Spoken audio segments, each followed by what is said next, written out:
In this session, we will review how to create a new patron record in CarlX. You will need an unused library ID number to create the new patron record. Log in to the CarlX staff workstation and access the Patrons option in the Outlook bar on the left-hand side of the screen. I'm going to close out and show you one more way to access Patrons. From Circulation at the top of your screen, use the drop-down to access patron information. Your library settings may be set to require you to search for the patron before accessing the patron registration screen, and this is my setup today. To create a new patron record, first complete a patron name search. I personally like the idea of ensuring that the customer that I'm preparing to register does not already exist in the system, but there are other registration scenarios where you might not want this turned on, so this is dependent upon library policy. As you can see, the big red box tells me that the patron is not found. To ensure this patron does not already exist in the system, I'm going to remove the first name to broaden my search, and I'm going to enter a birth date.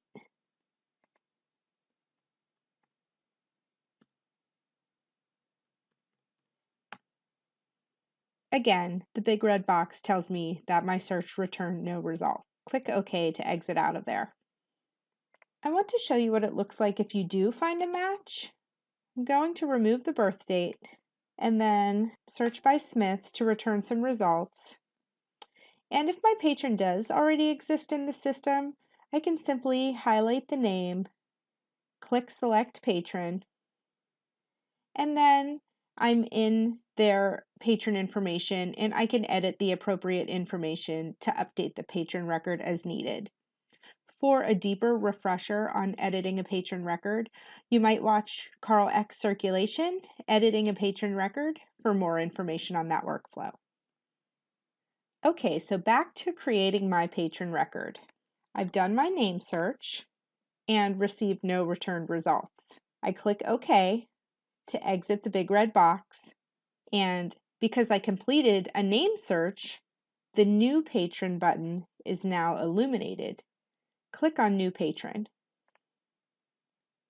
This next screen is my patron registration screen. I'm going to begin by scanning a new ID number into the ID field.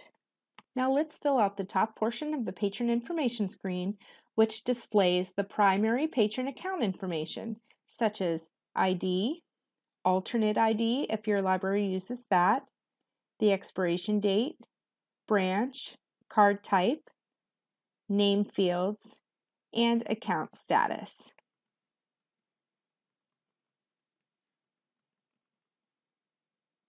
Card type can default to a particular expiration date, so you don't have to type in the expiration date each time you register a patron. Expiration date can also be set from the calendar or by keying in an entry.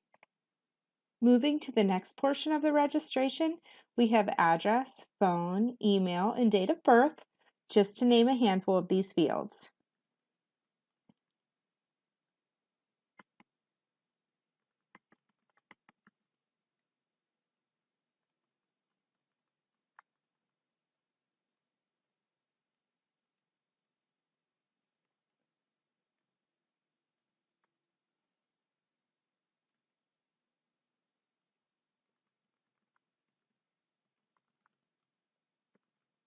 I'm using the Tab button to move through the fields on the screen and filling out the information as needed.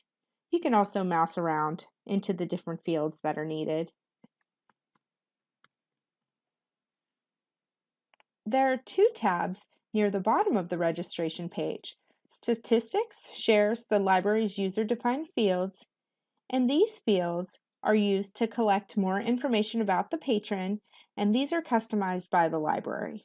Preferences shows opt-ins for email and SMS text messaging. These are activated upon filling in the patron account with an email address and a cell phone with carrier information.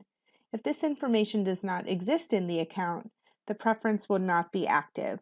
So as you can see in my account, I do have an email address listed, and I do have the opt-in to receive email receipts. But because I have a home phone number listed on my account, the SMS text messaging is not illuminated. If I change my phone type and choose a carrier, then SMS text messaging options are active. Once the account information is filled out to my liking, I can go to the bottom middle of the screen and click on the Register button. This saves the library account into my system, and now the library card is active. If your library uses PIN functionality, once the registration is saved, PIN information can be set or changed based on your library's preferences by using the PIN button in the registration screen.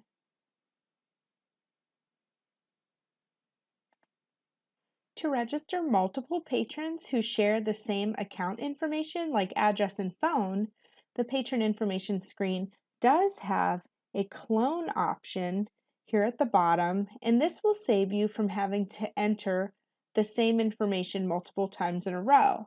This is great for registering a family.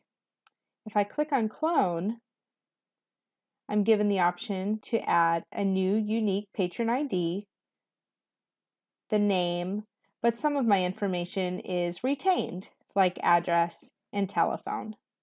Once the patron information is filled out, I can click Save in the bottom right-hand corner. That concludes this session on how to create a new patron record in CarlX. Thank you for watching.